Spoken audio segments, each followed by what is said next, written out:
Hi dear students, पिछले part में हमने कुछ अदर प्रीपोजिशन जहां पैसिव वॉइस में प्रयोग होते हैं उनके बारे में डिस्कस किया था। किसी कारणवश वो वीडियो बीच में कट हो गया था, इस वजह से पूरा नहीं हो सका। इसको हम सेकंड पार्ट में कवर करते हैं। तो फर्स्ट पार्ट में हमने जो है इसके एट का प्रयोग बता दिया था और टू का प्रयोग बता दिया था कि बाई की जगह पर एट कब लगता है और बाई की जगह पर टू कब लगता है। अभी दो प्रीपोजिशन और रह गए हैं स्टूडेंट्स, जिसमें विद और इनका प्रयोग हम अब इसके सेकंड पार्ट में बताने जा रहे हैं। तो सेम उसी प्रकार से जिस प्रकार से हमने एट का और टू का प्रयोग किया है, उसी प्रकार से हम बाई के स्थान पर विद का और इनका भी प्रयोग करते हैं। अगर सेंटेंस में pleased, satisfied, disgusted, charmed, thronged, lined, अगर इस प्रकार की वर्ब्स दी रखी हैं, वर्ब्स की कोई सी भी फॉर्म दे रखी है, तो फिर हम पैसिव बनाते समय बाई का प्रयोग नहीं करें। बाई की जगह पर हम किसका प्रयोग करने वाले हैं? विद का प्रयोग करने वाले। Pleased, satisfied, disgusted, charmed, thronged, lined. Pleased का मतलब खुश होना, सेटिस्फाइड संतुष्ट होना, डिसगस्टेड का मतलब होता है निराश होना, चार्म्ड का मतलब होता है आकर्षित होना, लालायित होना, थ्रॉन्ड का मतलब होता है भीड़ लगाकर खड़े होना, लाइन्ड का मतलब लाइन में खड़े होना। तो अगर ये वर्ब दे रखी होंगी तो फिर हम विद का यूज करेंगे। इसी प्रकार से अगर सेंटेंस में कंटेन्ड, इंटरेस्टेड की भी कोई सी भी फॉर्म दे रखी होगी तो फिर हम बाई की जगह पर इनका प्रयोग करें। तो आइए एग्जाम्पल से हम समझ लेते हैं।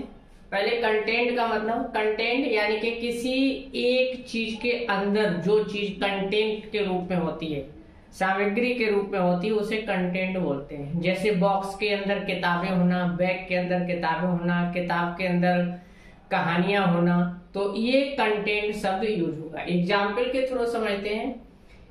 हिज रिप्लाई प्लीज्ड मी, उसके उत्तर ने मुझे खुश कर दिया। सब्जेक्ट हो गया हिज रिप्लाई, प्लीज्ड मी, प्लीज्ड वर्ब हो गई, मी ऑब्जेक्ट हो गया। पास्ट इंडेफिनिट का वाक्य है, विदाउट हेल्पिंग और सेकंड फॉर्म लगी हुई है। थर्ड भी हो सकती है लेकिन थर्ड बिना हेल्पिंग वर्ब के नहीं आती है, तो ये सेकंड फॉर्म है। पास्ट इंडेफिनिट का वाक्य हो गया। मी को इधर लाए, हिज रिप्लाई की जगह सब्जेक्ट की जगह आई हो गया। पास्ट इंडेफिनिट के वाक्य में पैसे में वॉज पर लगाएंगे, वॉज लगा दिया।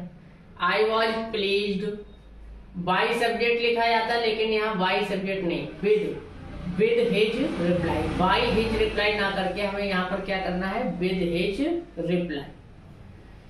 योर वर्क सेटिस्फाइज बॉस, आपका काम आपके बॉस को खुश करता है, संतुष्ट करता है।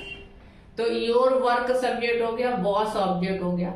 बॉस को हमने लिख दिया योर वर्क की जगह boss.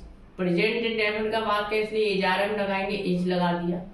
Boss is satisfied, third form कर दी। बाई योर वर्क ना लगा करके हमें लिखना है इसमें with your work. Boss is satisfied with your work. Her failure disgusted parents. तीसरे एग्जाम्पल में देखिए, हर फेलियर सब्जेक्ट हो गया, पेरेंट्स ऑब्जेक्ट हो गया। पेरेंट्स को हमने हर फेलियर की जगह पर ले लिया पेरेंट्स। पास्ट इंडेफिनिट का वाक्य वर लगाया, parents were disgusted, third form का यूज किया। Parents were disgusted by her failure ना लिख करके हमने लिखा है विद हर फेलियर। तो यहाँ पर अगर स्टूडेंट्स बाई का यूज कर दिया तो गलत हो जाएगा। हर डांस चार्म्ड द व्यूअर्स, उसके नृत्य ने व्यूअर्स को चार्म्ड कर दिया, आकर्षित कर दिया, अट्रैक्टेड कर दिया, लालायित कर दिया, मन मोह लिया। चार्म्ड का मतलब होता है मन मोह लेना। तो हर डांस चार्म्ड द व्यूअर्स, दर्शक ऑब्जेक्ट हो गया, द व्यूअर्स को लिख लिया हमने, हर डांस की जगह पर आ गया द व्यूअर्स। पास्ट इंडेफिनिट का वाक्य वॉइस वर लगेगा, व्यूअर्स प्लुरल है तो वर लगा दिया। Viewers were charmed with her dance. By her dance का प्रयोग ना करके हम लगाएंगे इसमें with her dance. Students thronged the office, throng का मतलब भीड़ लगा लेना। द ऑफिस, ऑफिस में स्टूडेंट्स ने ऑफिस में भीड़ लगा ली। तो ऑब्जेक्ट हो गया द ऑफिस, सिंगुलर है, वॉज लगा दिया, पास्ट इंडेफिनिट का वाक्य है, the office was thronged by students ना लिख करके लिखेंगे हम इसमें with students. Passengers lined the booking window, तो इसमें देख रहे हैं स्टूडेंट्स, ऑब्जेक्ट हमारा हो गया the booking window, the booking window को आगे ले लिया, the booking window was lined by the passengers ना लिख करके स्टूडेंट्स यहाँ पर हम क्या का यूज करेंगे, विद का, तो with passengers. This book contains good stories, contains शब्द आ गया। अब अगली कैटेगरी के वर्ड हम ले रहे हैं, इनका प्रयोग जहां होगा कंटेंट और इंटरेस्टेड के साथ। This book contains good story, content नहीं लिखा है स्टूडेंट, देखिए कंटेन्स लिखा है, प्रेजेंट इंडेफिनिट का वाक्य। सब्जेक्ट दिस बुक हो गया, ऑब्जेक्ट हो गया गुड स्टोरीज, तो गुड स्टोरीज को हमने आगे ले लिया, गुड स्टोरीज आर, प्रेजेंट का वाक्य है, प्रेजेंट इंडेफिनिट का, इसलिए इजारम का यूज होता है, पैसे बनाते समय हमने लगाया आर।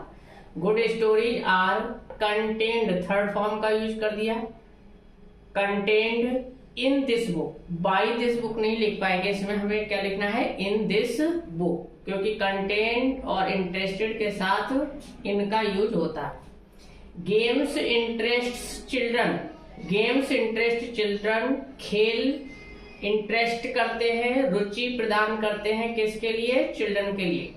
तो चिल्ड्रन जो है वो गेम्स में इंटरेस्टेड होते हैं, तो ऑब्जेक्ट हमने ले लिया चिल्ड्रन, प्रेजेंट इंडेफिनिट का वाक्य इजारा में लगाएंगे, चिल्ड्रन प्लुरल होता है, आर लगा लिया, चिल्ड्रन आर। इंटरेस्ट की थर्ड फॉर्म इंटरेस्टेड हो गई, इंटरेस्टेड बाय गेम्स ना लिख करके लिखा जाएगा students in games, children are interested in games. Passive voice में स्टूडेंट्स अभी हमने पढ़े कि जहां पर बाई नहीं लगाते हैं, बाई की जगह पर कुछ अदर प्रीपोजिशन का हम प्रयोग करते हैं, लेकिन कुछ सेंटेंसेस ऐसे भी होते हैं स्टूडेंट्स जिनमें ना तो हम बाई लगाते हैं और ना ही बाई के बाद सब्जेक्ट लगाते हैं, अर्थात कोई भी प्रीपोजिशन का हम प्रयोग नहीं करते, बाई और बाई के बाद सब्जेक्ट दोनों को ही हटा दिया जाता है, ना तो बाई लगाया जाता है ना ही बाई के बाद सब्जेक्ट लगाया जाता है। तो ये डिपेंड करता है कि अगर सेंटेंस में कोई अनिश्चित सब्जेक्ट दिया है, अनिश्चित का मतलब है कि जो क्लियर नहीं है, तो ऐसा कोई सब्जेक्ट दिया है तो फिर हम उस सेंटेंस में उस सब्जेक्ट को बाई के बाद लिखना आवश्यक नहीं समझते, अर्थात वहां लिखना आवश्यक नहीं होता है, तो इसलिए ना तो बाई लगता है ना बाई के बाद सब्जेक्ट लगता है। अगर बाई चांस लगा भी देते हैं तो ये कोई बहुत बड़ा फॉल्ट नहीं होता है, लेकिन कोशिश करें कि इस प्रकार के सब्जेक्ट को हम बाई के बाद ना लिखें, तो ना तो बाई लगेगा ना ही बाई के बाद सब्जेक्ट लगेगा। आइए वो सब्जेक्ट कौन कौन से हैं देखते हैं। Somebody, anybody, everybody, someone, anyone, everyone, one, people, ये कुछ सब्जेक्ट हैं जो अनिश्चित सब्जेक्ट की कैटेगरी में आते हैं। जैसे कहा जाए कि समबडी ब्रोक दिस चेयर, तो किसने तोड़ी, किसी ने तोड़ दी, तो वो एक अनिश्चित सब्जेक्ट है, क्लियर नहीं है, ठीक है। जैसे कहा जाए कि इस सेंटेंस में देखिए लिखा anybody stole my pen from my bag, किसी ने मेरे बैग से मेरा पेन चुरा लिया, तो ये अनिश्चित है, किसने चुराया आई डोंट नो, मैं नहीं जानता हूं, इसलिए मैं उसका नाम भी नहीं ले सकता कि किसने चुराया है, इसलिए हमने लिखा है एक अनिश्चित सब्जेक्ट, यानी कि इसमें कोई निश्चित सब्जेक्ट नहीं लिखा गया। तो इस टाइप के सब्जेक्ट अगर दिए होते हैं सेंटेंस में तो उन्हें बाई के बाद पैसिव वॉइस में नहीं लिखा जाता, बाई भी नहीं लगता, बाई के बाद लिखा भी नहीं जाता, बाकी कोई दिक्कत नहीं है, सब वही है।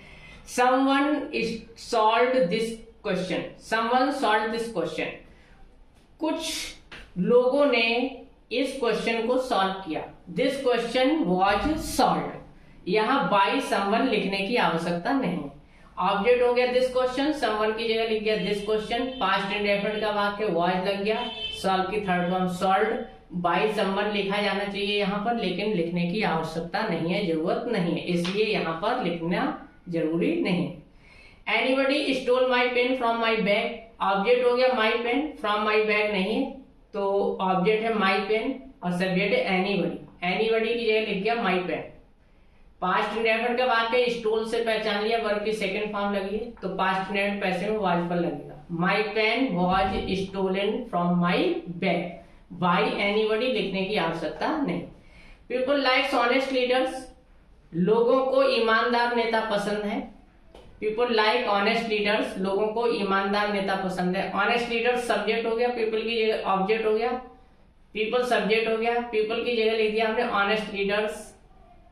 प्रेजेंट इंडेफिनिट का वाक्य लाइक्ड लिखा होता तो पास्ट इंडेफिनिट लाइक लिखा है, प्रेजेंट इंडेफिनिट तो आर लगेगा, इजारे में लगता है प्रेजेंट इंडेफिनिट के पैसिव में।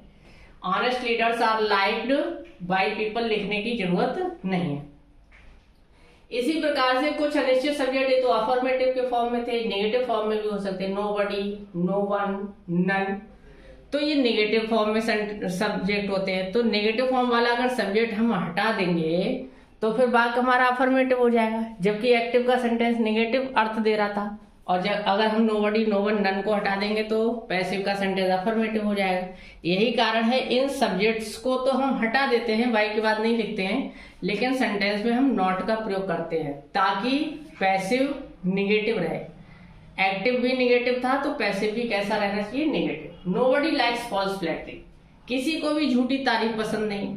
नोबडी लाइक्स फॉल्स फ्लैटरी, किसी को भी झूठी तारीफ पसंद नहीं, तो फॉल्स फ्लैटरी ऑब्जेक्ट हो गया। नोबडी की जगह हमने क्या लिख दिया, false flattery. Flattery present indefinite का वाक्य इजारे में लगेगा।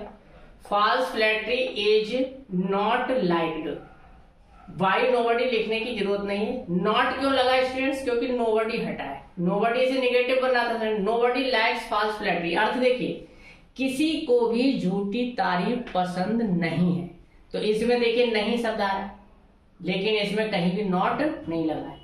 नोबडी से नहीं शब्द आ रहा है। नोबडी लाइक्स फॉल्स फ्लैटरी, किसी को भी झूठी तारीफ पसंद नहीं है।